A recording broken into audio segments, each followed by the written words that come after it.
arita Kipchumba Murkomen ma okelo ng'ur mathoth ahinya.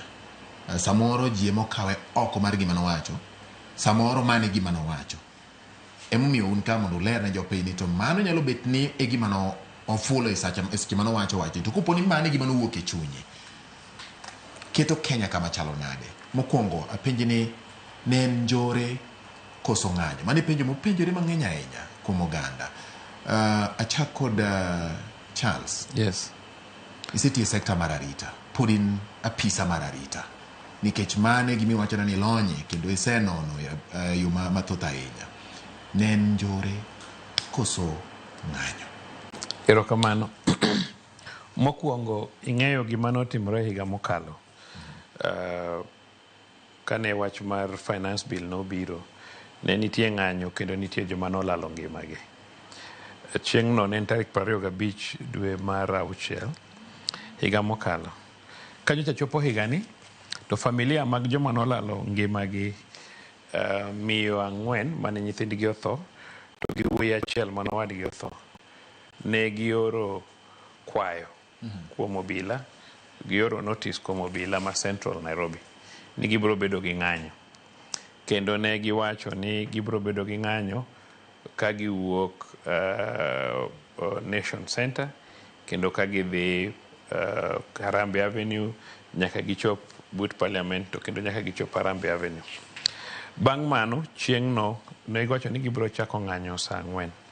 Ne gibedo giromo gobila ngeso mane luwo chieng' tich adek no. Kendo chieng' no hao maber an na owuok Citizen tadhi Nation saa 4.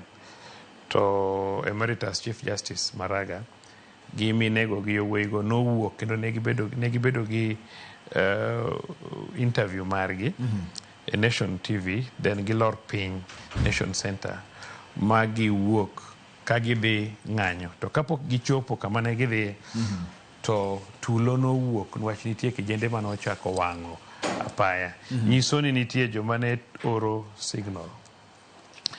To wanyalo wacho ni ok ne en ng'anyo because ng'anyo ka nochik ng'anyo kamoro achiel. To kine ka koro tulo nowuok Kenya te. King'iyo, inwang'o ni ji 17 nyocha otho chieng' tarik 25. Obila mago gin jopiny ma 17. Obila 297 nohinyore.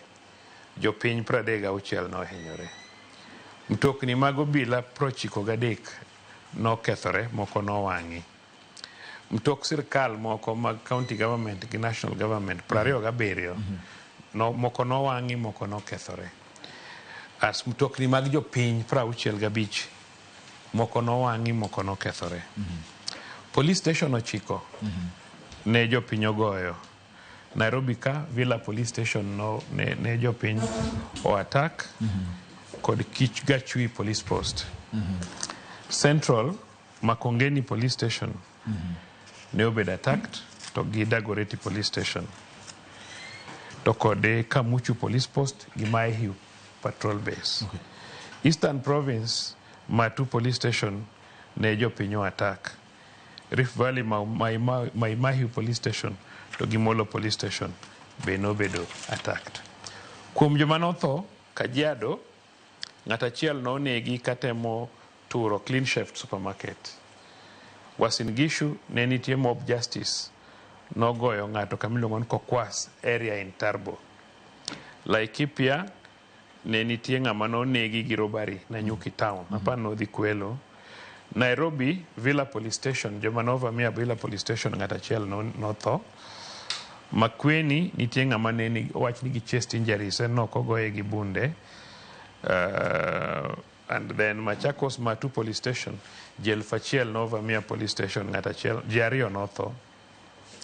Karatina bende kane gidhi e Police Station ji 2 nonegi.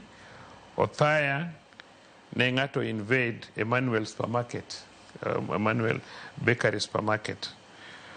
And then Nyandarua Olkalau, jomoko ng'ato ne oslip nodume mtoko bila manotho. Kiambu Police Station jomoko notero ng'ama already osetho. Rioters notero kane wiye nigi nohinyore. Makongeni nitie joma nodhi goyo Police Station ma ng'ato achiel notho. Juja be nitie joma nodhi vamia Juja police station ma ng'ato notho. Tho marach mogik ne en mar nyathi skul ma jahigni 17. Nyathino ne somo Njenga Karume Secondary School Molo, ne oja form 3, to kod tho mar Chukdar mane rito Kenya Power ma be iwacho ni nogo koda stray bullet. Magi ne gin deaths mane gin joma noko timo anything minyalo kwan manotho Stima Plaza. So king'iyo tinwang'o ni ji notho, to kendo king'iyo njore mane ji otimo, minwang'o ka mtokni mag polis 93 okethi, mag GK 27 be okethi mok mag polis, to mtok civilians mag jopiny 65 be okethi gi joma nohinyore. Tineno ni gini ok ne en njori, ok ne en maandamano kaka ne ji wacho. Sawa. Kaluwore gi Charles Owino ne